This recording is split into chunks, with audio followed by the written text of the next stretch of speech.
¿Existe la filosofía latinoamericana? Un pensamiento periférico es un pensamiento situado.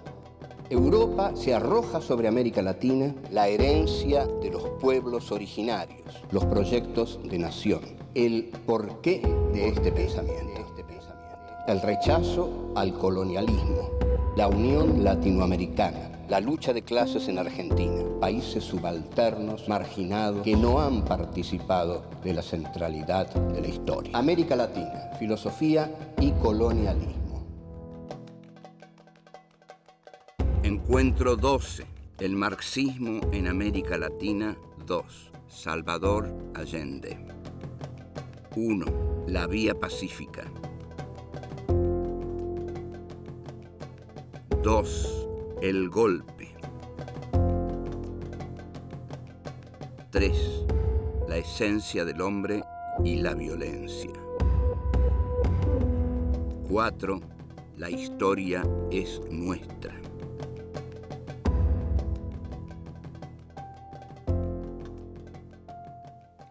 Este es el programa número 12 dedicado al marxismo en América Latina y centralizado sobre todo en la figura de don Salvador Allende y el movimiento hacia el socialismo por la vía pacífica y democrática que él y su Partido de la Unidad Popular protagonizaron.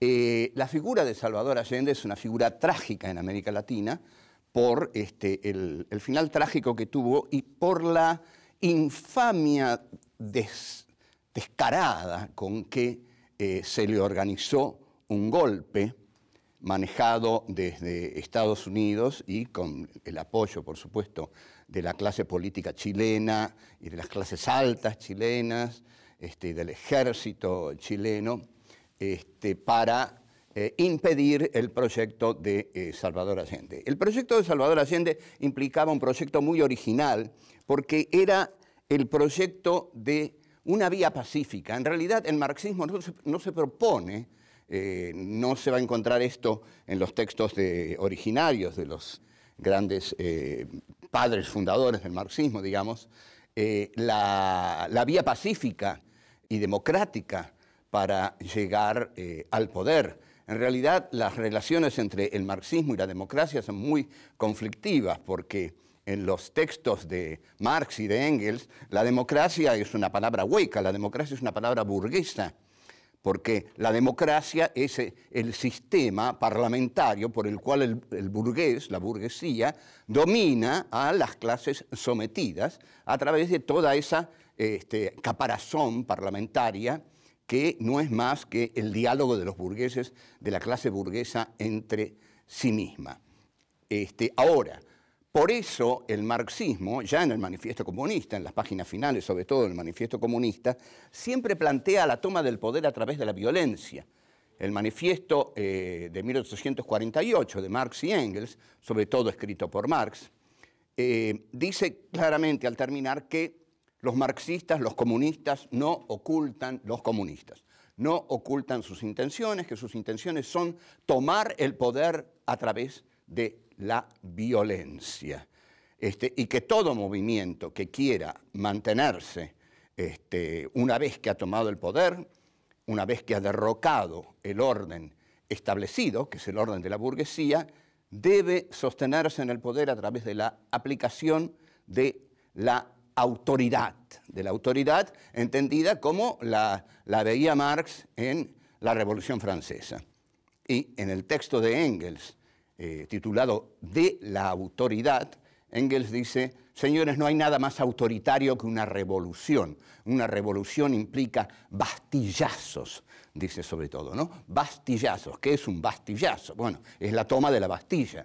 Hay que tomar la Bastilla para hacer una revolución. Es decir, ese símbolo que implica el derrocamiento de una clase social. Entonces, la Bastilla se toma en la Revolución Francesa a través de la violencia.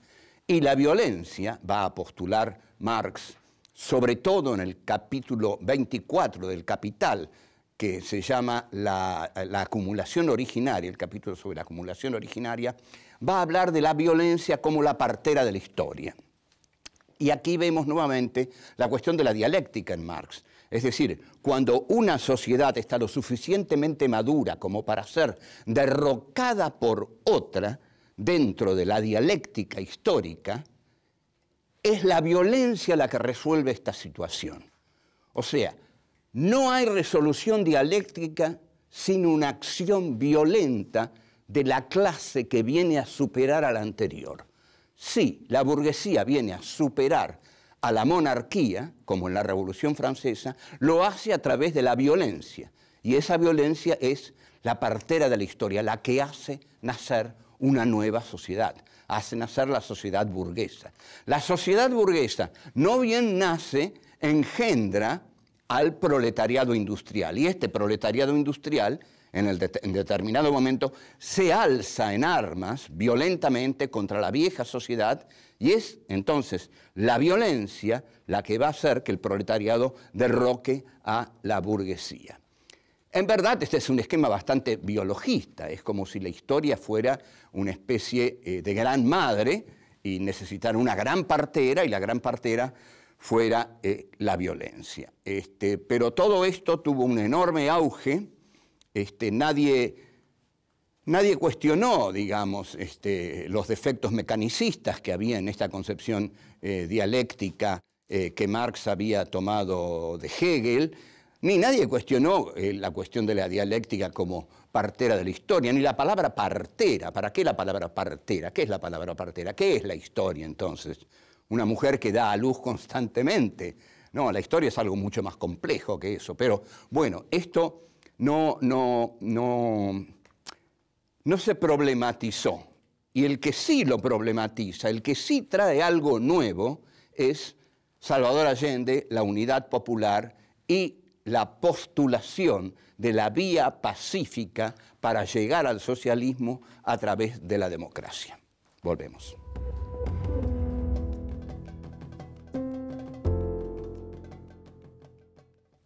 Desde que Allende asume, es impresionante la velocidad vertiginosa con que empieza a prepararse el golpe. Casi podríamos decir el mismo día, porque ya se estaba preparando desde antes. Es decir, ¿qué vamos a hacer si gana este comunista? Y lo que van a hacer si gana ese comunista es preparar un golpe de Estado para tirarlo, porque no pueden tolerar que haya otro comunista en América Latina. Y esta es una muy buena advertencia para los que creen que la Revolución Cubana era exportable. No era exportable. Estados Unidos no iba a tolerar otro Castro en América Latina. Entonces, en ese momento gobernaba un señor ampliamente detestable, que era Richard Nixon, junto a otro señor que era peor todavía, que era Henry Kissinger, que en mi opinión y en la de muchos es el más grande criminal de guerra que anda suelto. Entonces, lo que se prepara ahí es una reunión inmediata entre Nixon, Kissinger y el diario El Mercurio, que es llamado el decano de la prensa chilena y que es el diario de los Edwards. También viajan inmediatamente a Washington la ITT, la Pepsi, miren qué cosa más linda, tan fresca, ¿no? Bueno, no, la Pepsi es una compañía muy multinacional como la Coca-Cola. No sé por qué no viajó la Coca-Cola. Bueno, viajan la ITT, la Pepsi y el Chase Manhattan Bank para ver inmediatamente a Nixon. Nixon directamente lo que denomina a Allende constantemente una y otra vez, ese son of a bitch, ese hijo de puta. Eso es el delicado vocabulario que Nixon le dedica a Allende. Estamos en medio de la Guerra Fría, no hay que olvidar esto. La Guerra Fría se dio entre dos grandes bloques, Estados Unidos y la Unión Soviética, pero Estados Unidos y la Unión Soviética se suponía que no se iban a agredir entre ellos por el poder atómico que cada uno tenía. Entonces, al no poderse agredir los dos grandes bloques de la Guerra Fría, las guerras calientes se daban en la periferia.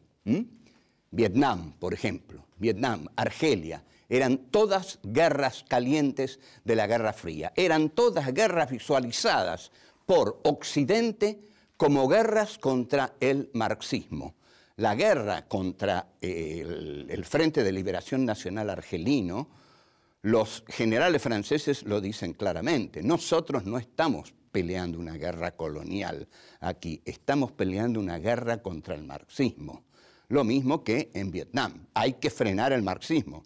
Que Vietnam del norte no se apodere de Vietnam del sur. Frenar el marxismo. Ahora bien, lo que ocurre también es que Allende para, Allende para el bloque norteamericano y para el poder chileno que está aliado a ese bloque, representándolo ahí, ¿no? En el lugar donde se da lo caliente de la Guerra Fría, Allende comienza a tomar una serie de medidas que indican un camino ya muy preocupante para las clases hegemónicas hacia el socialismo. La nacionalización del cobre es un hecho decisivo. Chile nunca había nacionalizado el cobre. El cobre pertenecía al libre mercado, pero no pertenecía al Estado propietario del cobre. Esa medida de estatización determina, a su vez, un muy metódico plan de desestabilización. Hay que desestabilizar al gobierno de Salvador Allende. Hay que tirarlo. Nixon le niega cualquier crédito, por supuesto que le niega créditos. Y los sectores de la izquierda le van a criticar que Allende pida un crédito a Estados Unidos. Acá, cuando Perón pide un crédito a Estados Unidos en 1973, la revista El Descamisado de los Montoneros saca un título muy coherente y muy trágicamente gracioso, que es el siguiente. ¿Qué pasa? Decía el título. ¿Los yanquis nos financian la liberación? Bueno, no estaba mal la pregunta. ¿Ahora los yanquis nos financian la liberación? Bueno, el desabastecimiento avanza, cada vez hay menos cosas, la gente no puede comprar, le echa la culpa a Allende, todos le echan la culpa a Allende, y comienzan ¿a qué? Lógico, a movilizarse las clases altas. Las conchetas chilenas, que son de lo peor, son peores que las de aquí todavía. Si es posible. Y sí, es posible, son peores de las de aquí. El gobierno de Allende se ve acosado por todos lados porque el movimiento de la izquierda revolucionaria, que es el MIR, se le pone a la izquierda y lo critica desde la izquierda. Posición siempre muy fácil, ¿no? Caramba, Allende, ¿qué le pasa? Usted no hace la reforma agraria, usted no está expropiando a los grandes monopolios, usted no está cambiando la estructura social verdadera del país. O sea, la izquierda lo critica a Allende. Y bueno, esto a la derecha le viene en general muy bien. La izquierda tiene que ser muy lúcida en estos casos y ver dónde tiene que sumar y dónde, si se opone, en realidad está restando a la estabilidad de un régimen democrático de izquierda al cual hay que sostener. Piénsenlo bien esto y que lo piensen los que lo tienen que pensar.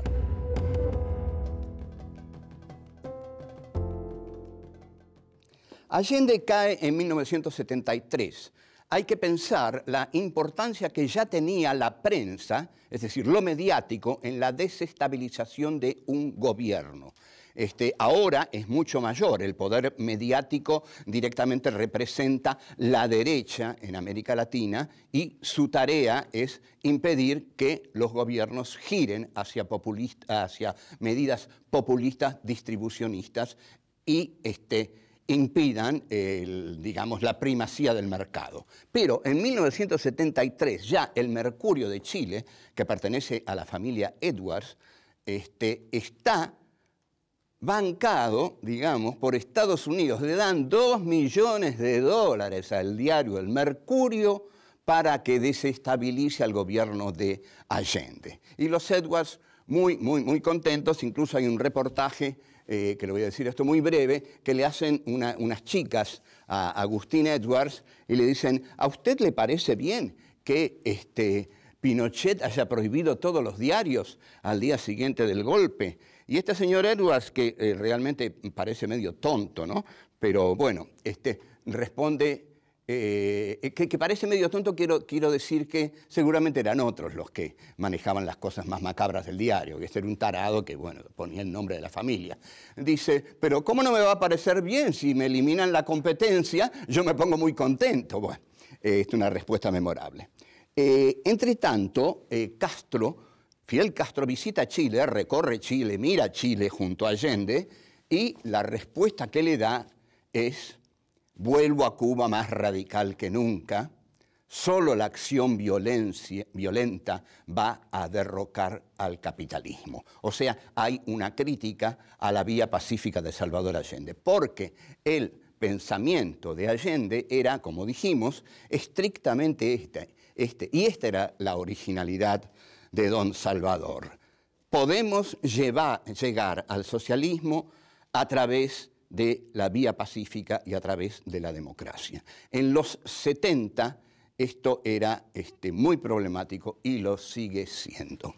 En mi novela, Carter en New York, hay un diálogo entre Carter y Alexander Haig. Es un diálogo ficcional, pero los diálogos ficcionales frecuentemente dan más que los diálogos documentales, ¿no? Porque, digamos, si el autor maneja la situación, la puede recrear a veces con mayor profundidad. Entonces, Alexander Haig, digamos, la situación es que Haig va a tomar un avión y Allende lo va a despedir. Y Haig, en el final de la conversación, que es muy tensa, le dice, mire, señor presidente, yo no sé si usted es bueno, como yo creo, o es tonto. Porque hay una esencia del hombre que para usted es buena. Y Allende le dice, no, usted está insultando a la esencia del hombre, general Haig. No, le dice Haig, yo no tengo por qué insultarla. La esencia del hombre para mí no es buena, es egoísta. Por eso nosotros les vamos a ganar todas las guerras a ustedes, porque ustedes creen que el hombre es bueno y el hombre no es bueno. El hombre es un ser esencialmente destructivo que no ha hecho más que matar a lo largo de toda la historia. Y esa esencia del hombre es la que nosotros, los capitalistas, asumimos. No le dice Alexander Haig que esto estaba en un libro de Freud, donde Freud dice que la pulsión de muerte se está imponiendo trágicamente sobre el eros, que sería la pulsión del amor. La esencia del hombre sería la esencia de la dominación sobre el otro y la esencia de la destrucción del otro. Y eso es lo que Haig le dice que ellos lo asumen y que usted pretende que el hombre sea bueno y que llegue al socialismo a través de la vía pacífica. No va a haber vía pacífica porque el hombre no es pacífico. El hombre nació para la guerra y nació para matar. Esto es una polémica que se abrió hace unos años por el filósofo cordobés Oscar del Barco, que terminó afirmando el no matarás bíblico. Bueno, Freud se ríe mucho de estas aseveraciones bíblicas. Dice, ¿cómo el hombre no va a matar si existe en él la pulsión de muerte? Dice, ¿por qué voy a querer al prójimo tanto como a mí mismo? Si ni sé quién es el prójimo, por ahí es un personaje detestable el prójimo. ¿Cómo lo voy a querer tanto como a mí mismo? Yo sé que yo soy una buena persona, dice Freud. ¿Cómo voy a amar a mi prójimo tanto como a mí mismo? En todo caso, voy a amar más a mi hijo. Bueno, esto es El malestar en la cultura, un gran libro de Freud de 1930. Allende, lo original del intento de Allende es quizás, es cierto, ir contra la esencia de la condición humana, que es esencialmente destructiva y no es pacífica. El hombre se ha desarrollado. Hegel dijo, la historia avanza por su lado malo. Allende la quiso hacer avanzar por su lado bueno.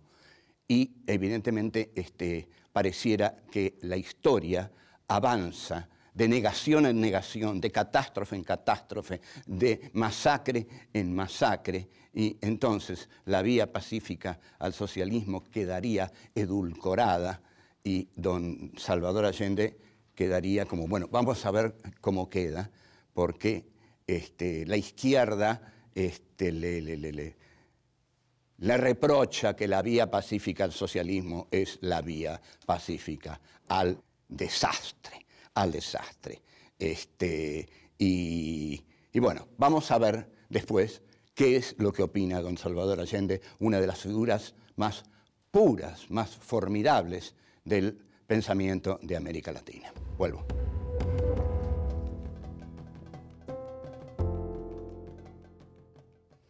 Hasta 2 días antes del 11 de septiembre de 1973, en que se produce el levantamiento que derroca a Allende, todavía no se sabía qué militar lo encabezaba. Estaban discutiendo entre los militares a ver quién iba a encabezar el golpe y, bueno, sorpresivamente lo encabeza Augusto Pinochet. Cuando le llega la noticia a Allende, Allende se sorprende, dice, ¿cómo Pinochet? Si Pinochet es mi amigo. Pero en realidad no es que estaba tan mal informado, es que pareciera que Pinochet en 2 días tomó esa decisión y la tomó en serio.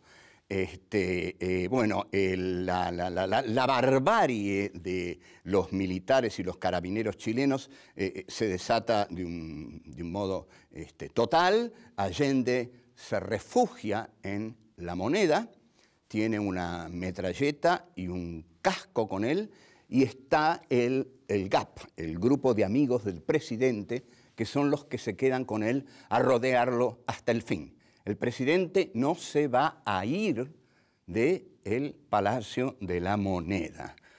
Se va a quedar ahí y si lo sacan, lo van a sacar con los pies para adelante. O sea, Allende se queda y se hunde con sus barcos como los capitanes legendarios de tantas historias. Desde La Moneda da su último discurso en el cual se revela su pensamiento esperanzador. Este discurso está alimentado por la fe de un devenir necesario de la historia hacia una situación de justicia social que va a llegar pase lo que pase. Entonces, Allende dice, yo no voy a renunciar. Y en efecto, no renuncia. Voy a mantener mi lealtad al pueblo y, si es necesario dar mi vida, por eso la voy a dar. Como tienen la fuerza, seguramente nos van a poder avasallar. Pero la idea de Allende es que la fuerza la tienen ahora, pero no la van a tener siempre. ¿Por qué? Porque aquí está la cosa, no se detienen los procesos sociales. Y esta es la gran discusión. Sí se detienen los procesos sociales. La fuerza detiene los procesos sociales. Hay una frase de Sartre que menciono siempre, y la debo haber mencionado en algún momento, que dice, la descolonización está en marcha, lo único que pueden hacer nuestros mercenarios es demorarla. No, pueden hacer mucho más los mercenarios. En Chile abortaron por completo el proyecto de Allende. Y Allende insiste, la historia la hacen los pueblos y es nuestra. ¿Qué es lo que piensa Alexander Haig? Que la historia es nuestra, dice Nixon y Alexander Haig y el bloque occidental. No la hacen los pueblos, la hacemos nosotros, con nuestras armas, con nuestro poder, con nuestros marines, pero la historia es nuestra. Allende denuncia que su caída se debe al capital multinacional y a la alianza del capital multinacional con los sectores más poderosos del interior de Chile. Esos sectores poderosos son los de siempre, es decir, son los intereses financieros aliados a los intereses multinacionales. Ustedes imaginen que en la ITT, el Chase Manhattan Bank, tenían intereses ahí, tenían intereses también chilenos. Y Allende sigue insistiendo en decirle, claro, es un mensaje final, es un mensaje esperanzador. Sepan, dice, que mucho más temprano que tarde, y acá dice una frase hermosa, sepan que mucho más temprano que tarde se abrirán de nuevo las grandes alamedas por las que pase el hombre libre. Si nosotros pensamos que el que dice esto está por morir, están bombardeando el lugar donde él dice esto, está rodeado de 12, 13 tipos que son su grupo de amigos, es admirable el coraje y la convicción moral e ideológica del hombre que está diciendo esto. Entonces, el hombre que está diciendo esto sabe que va a dar su vida por una causa y sabe, entonces, que su sacrificio no va a ser en vano. Mi sacrificio no va a ser en vano, dice, porque la causa que yo encarno, que es la del socialismo, que puede llegar al poder por la vía pacífica y quizás en ese momento piensa que también por otra vía, no sé qué piensa en ese momento, pero lo que yo encarno es la igualdad para todos.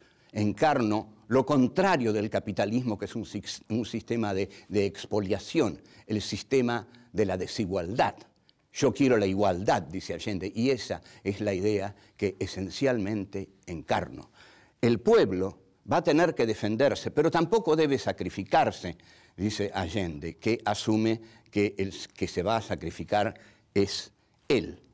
Entonces, ahí es donde él dice su pensamiento. La historia tiene una dirección. Esa dirección es la de la final liberación de los pueblos. Los pueblos van a llegar a ser dueños de su propia historia.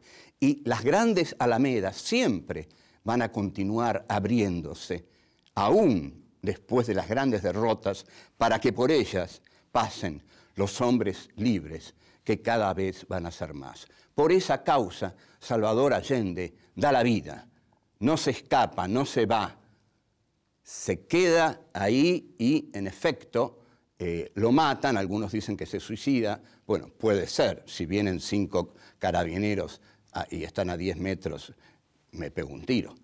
Y bueno, y la conclusión entonces es que este hombre con esa cara de manso, con esa cara de tipo honesto, inteligente, moral, es un ejemplo para América Latina porque es un ejemplo de aquel que va hasta el final con sus convicciones y el final es dar su vida por la paz, ¿no?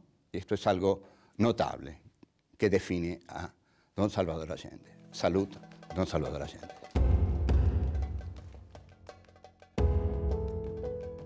La historia la hacen los pueblos y es nuestra.